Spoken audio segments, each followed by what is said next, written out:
Academy की तरफ से नमस्कार। हम आज के लेक्चर में बात करेंगे इरेथ्रोब्लास्टोसिस फिटलिस।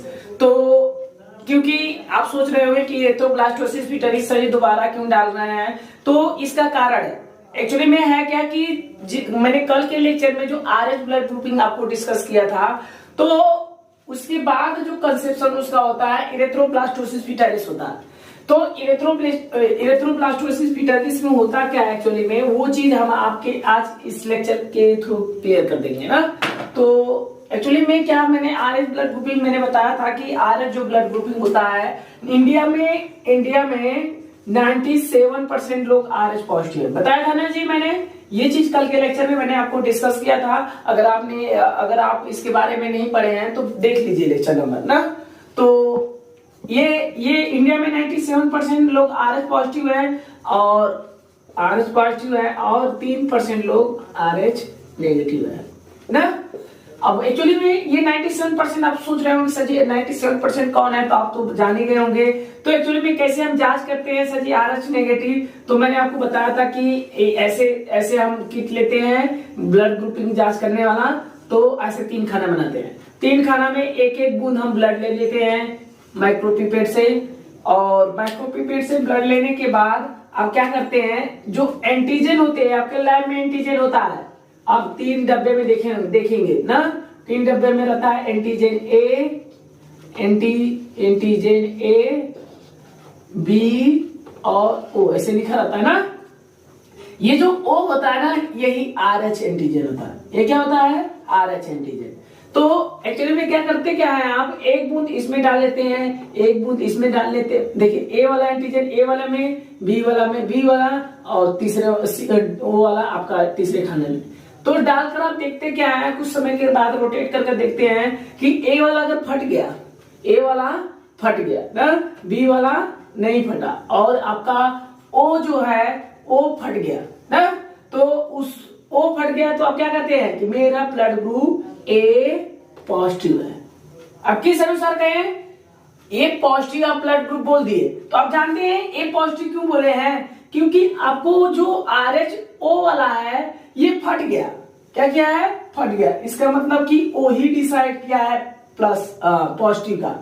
तो आप पॉजिटिव ये मत सोचिए कि हमारे आरबीसी सरफेस पे एंटीजन पाया जाता है तो इसके ऊपर ए पाया जाता है, इसकी वजह से हम ए पॉजिटिव लिखते हैं। इसका मतलब ये नहीं होता है, इसका मतलब ये होता है कि ब्लड ग्रुप आपका ब्लड ग्रुप ए है और आरएच पॉजिटिव है। मतलब कि आप ऐसे नोट टाइपिंग ऐसे करेंगे, टाइपिंग जब करना रहेगा आपको तो ऐसे करेंगे, A Rh positive, blood group A Rh positive, ऐसे टाइपिंग करेंगे ना। अगर मान लीजिए बी फटा, ए नहीं फटा ना, और ए फट गया, तो उसको क्या बोलेंगे, बी पॉजिटिव। अब लिखेंगे टाइपिंग कैसे, ब्लड ग्रुप बी है और आरएच पॉजिटिव है, ऐसे पढ़ेंगे, बताएंगे ना ये चीजें ऐसे। जैसे कि देखिए ये ओ आरएच एंटीजन नहीं डिसाइड कर रहा है पॉजिटिव और नेगेटिव का, अगर ये नहीं फटेगा तो नेगेटिव हो जाएगा ना। जैसे कि अब मैंने बता रहा हूं, जैसे कि मान लीजिए ए फटा, ये फटा ना, और ये नहीं फटा, और ये भी नहीं फटा, तो इसमें कौन सा ब्लड ग्रुप होगा, ए नेगेटिव। इसका मतलब ये हुआ ना कि ब्लड ग्रुप ए है और आरएच नेगेटिव, इसके आरएच एंटीजन नहीं पाया जाता है। मैंने आपको डिस्कस भी किया था कि जो आरएच ब्लड ग्रुपिंग और एबीओ ब्लड ग्रुपिंग जो होता है, एबीओ ब्लड ग्रुपिंग में क्या था कि एंटीजन और एंटीबॉडी नेचुरली पाया जाता है आपके, जैसे एंटीजन आरबीसी सरफेस पे पाया जाता है और एंटीबॉडीज आपके प्लाज्मा में, ये नेचुरली होता है। नेचुरली का मतलब समझ रहे हैं, नेचुरली का मतलब कि वो पहले से मौजूद होता है, तभी तो आप किसी को ब्लड डोनेट करने से पहले ही बोल देते हैं कि मेरा एंटीजन ए पाया जाता है, ए ब्लड ग्रुप है, और हमारे प्लाज्मा में एंटीबॉडी बी पाया जाता है। तो एक्चुअली में क्या बात है कि इसी ये नेचुरली पाया जाता है, और आरएच ब्लड ग्रुपिंग में ऐसा कोई प्रोसेस नहीं था, बताया ना। एंटीजन उसके आरबीसी सरफेस पाया जाता है, लेकिन उसका एंटीबॉडीज प्लाज्मा में नहीं पाया जाता है। वो कब बनता है? जब पहली बार आप ब्लड उसको डोनेट करते हैं तो उसका ब्लड ग्रुप तुम्हारे प्रति RH एंटीबॉडी, एंटी-RH एंटीबॉडी बनाकर क्या कर लेता है? रख लेता है। और दोबारा जब वही ब्लड दोबारा जब डोनेट करता है तब वो रिस्पांस कर देता है। यही अंतर था ना जी, सबसे मेन इंपॉर्टेंट अंतर। तो वही चीज में उसका कंसेप्शन की हाँ उसका क्या हमें नुकसान क्या होता है कि इंडिया में 3% RH नेगेटिव है और 97% RH पॉजिटिव है। तो नुकसान की बात करते हैं तो सबसे बड़ा एक केसेज होता है इरेथ्रोब्लास्टोसिस फीटालिस। इरेथ्रोब्लास्टोसिस फीटालिस में एक्चुअली में होता क्या है, मान लीजिए ऐसे पर्सन जिनका ब्लड ग्रुप ऐसे ब्लड ग्रुप जिनका बी नेगेटिव हो ना, मतलब कि मैंने आपको देखो आपने सोचा भी होगा, देखिए मैंने जितने भी लड़कियां थी कम से कम 1600-700 लड़के जितने भी आज तक मैंने ब्लड जांच किया, सबका ब्लड ग्रुप आपका बी पॉजिटिव ही आ रहा था। बी पॉजिटिव कोनो प्लास्टिक पॉजिटिव ही आ रहा था, बी या ए बी या ओ, तो सबका पॉजिटिव ही आ रहा था। तुम्हें नहीं लग रहा है कि इंडिया में 97% लोग RH पॉजिटिव हैं? तो यही कारण होता है ना, ये RH पॉजिटिव होते हैं ना इंडिया में, और 3% नेगेटिव। मैंने जांच भी किया था, देखो 2-3 लड़कियों का भी आया था खाली RH नेगेटिव। तो उसी बात को उसका एक कंसेप्शन, सबसे इंपॉर्टेंट कंसेप्शन होता है इरेथ्रोब्लास्टोसिस फीटालिस में। इसमें होता क्या है कि मान लीजिए फीमेल का ब्लड ग्रुप जो है बी नेगेटिव है और ये शादी की ऐसे पर्सन से जिनका ब्लड ग्रुप, मैरिड की शादी की जिनका ब्लड ग्रुप ए पॉजिटिव है ना, ए पॉजिटिव है, ये मेल है। तो होता क्या है कि ये जो बच्चा आएगा इसे प्रेगनेंसी केस जब आएगा तो ये बचवा का जो ब्लड ग्रुप होगा ना, इसके आरबीसी के सरफेस पे या तो एंटीजन आपका माँ का आएगा बी नेगेटिव या तो पिताजी का ए पॉजिटिव। ये कैसे जाने का चांसेस है ना, मेंडेलिव नियम के अनुसार ये चांसेस है 3:1 वाला, ध्यान रखिए 3:1 वाला ना। 3:1 का मतलब 1% ही चांस होता है कि नेगेटिव आए, लेकिन 3% चांस है कि पॉजिटिव आ सकता है। तो वो केसेस जब मैंने आपको बताया था कि ये बी नेगेटिव और ए नेगेटिव, एक्चुअली में कैसे कि मान लीजिए blood group A B class blood group, तो एक्चुअली में होता क्या है कि 3:1 वाला आता है।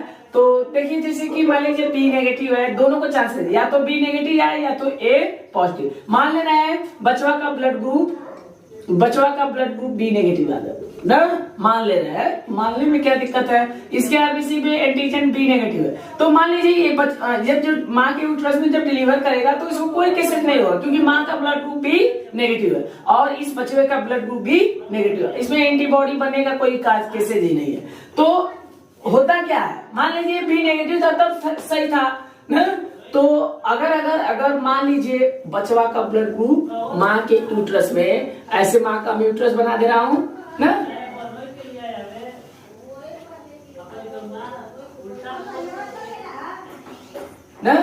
माँ का यूट्रस में एक्चुअली में यहाँ पे आपका इनफंडिबुलम होता है, सॉरी यहाँ पे फंडस होता है, यहीं से आपका प्लेसेंटा से माँ की गर्भाशय में बचवा क्या होता है, डेवलप होता है ना। माँ के गर्भाशय में बचवा क्या करता है, डेवलप करता है। तो मान लीजिए बचवा का ब्लड ग्रुप जो आया बी पॉजिटिव आया, क्या आया, बी पॉजिटिव। बी पॉजिटिव का मतलब समझ रहे हैं, बी पॉजिटिव का मतलब ये हुआ कि मान लीजिए बच्चा का जो माँ के यूट्रस में जो डेवलप कर रहा है उसका ब्लड ग्रुप क्या आ गया, पॉजिटिव।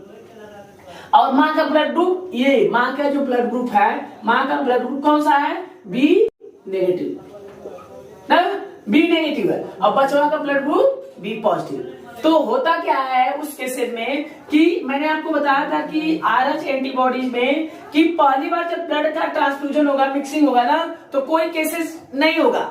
कोई केसेस इसलिए नहीं होगा क्योंकि उसके प्लाज्मा में एंटीबॉडीज पाया ही नहीं जाता, उसके प्लाज्मा में RH एंटीबॉडी पाया ही नहीं जाता। तो क्या होगा कि पहली बार जब मिक्स करेगा ब्लड ना, तो वो ब्लड वो बनाकर क्या कर लेगा, रख लेगा ना, वो RH एंटीबॉडीज बनाकर क्या कर लेगा, रख लेगा। जब सेकेंड बार वही प्रोसेस हुई तब जाके रिस्पॉन्स करेगा। तो वही मैं बताना चाह रहा हूं कि फर्स्ट प्रेगनेंसी में क्या होगा कि ये प्लेसेंटा जो होता है ना, प्लेसेंटा एक्चुअली में जैसे कि मैंने बताया था ना कि जैसे कि माँ का ब्लड ग्रुप मान लीजिए बी नेगेटिव है ना, और बच्चा का ब्लड ग्रुप बी पॉजिटिव है। तो आपको जैसे कि मैंने बोला ना कि अगर मान लीजिए पहली बार ब्लड ट्रांसफ्यूजन करेगा तो कोई केसेस नहीं होगा। तो एक्चुअली में होता क्या है कि जब ये ब्लड ग्रुप बी वाला, बी पॉजिटिव वाला ना पहली बार भी माँ से नेगेटिव से फ्यूज करेगा ना, तो ये बनाकर अपने माँ जो होगी अपने ब्लड में क्या बना के रख लेगी जानती है?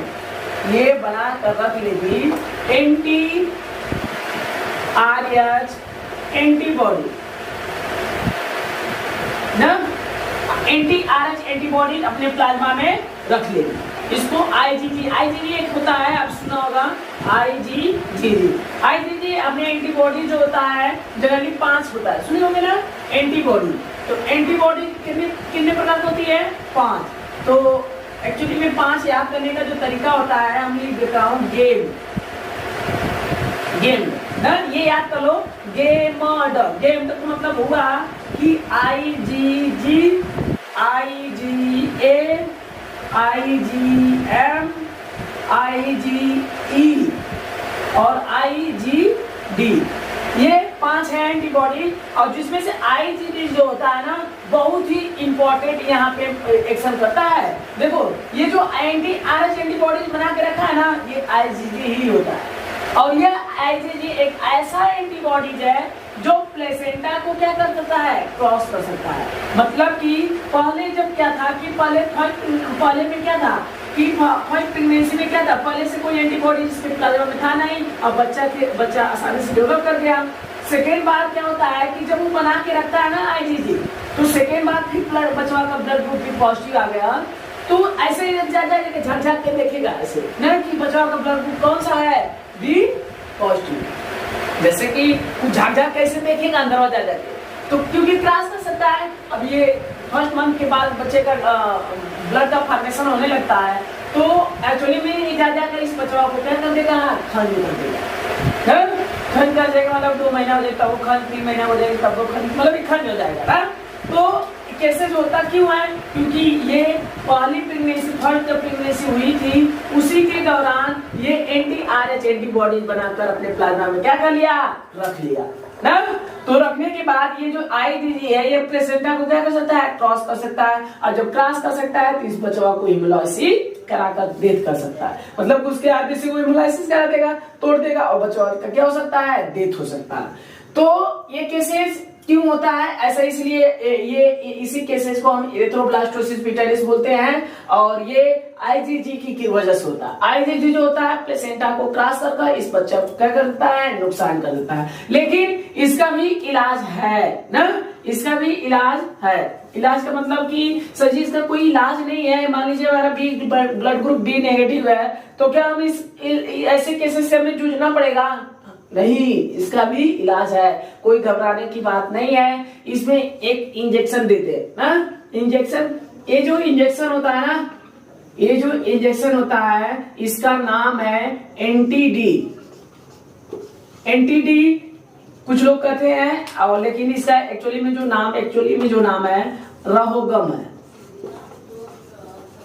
ये जो रहोगम इंजेक्शन एक ऐसा इंजेक्शन है ना जो आपके प्लाज्मा में एंटी आरएच एंटीबॉडी जो बना था ना, एंटी आरएच एंटीबॉडी, इसको ये सप्रेस कर देता है। मतलब कि आईजीजी को ये क्या कर देता है? दबा देता है। दबा देने की वजह से ये बच्चा आसानी से इसमें क्या हो जाता है? डेवलप हो जाता है और कोई इसमें कोई एंटीबॉडीज का एक्शन हो नहीं पाता है। तो ये रहोगम लगाते कम है कि ये जो रहोगम इंजेक्शन जो आता है ना जनरली फर्स्ट प्रेगनेंसी जब होता है उसी समय पता चल जाता है कि माँ का ब्लड ग्रुप नेगेटिव है और पिताजी का ब्लड ग्रुप पॉजिटिव है। तो उसी के 2 से 3 दिन बाद ना, 2 से 3 दिन के बाद ये इंजेक्शन लगा दिया जाता है ताकि मान लीजिए 10, 20 दिन, 25 दिन या 1 महीने के बाद फिर प्रेगनेंसी का चांसेस जाएगा, तो इस केसेस को वो बच्चा को कैसे ना आ जाए, इसीलिए इंजेक्शन ये लगा देते हैं ताकि वो क्या कर सके? दब सके।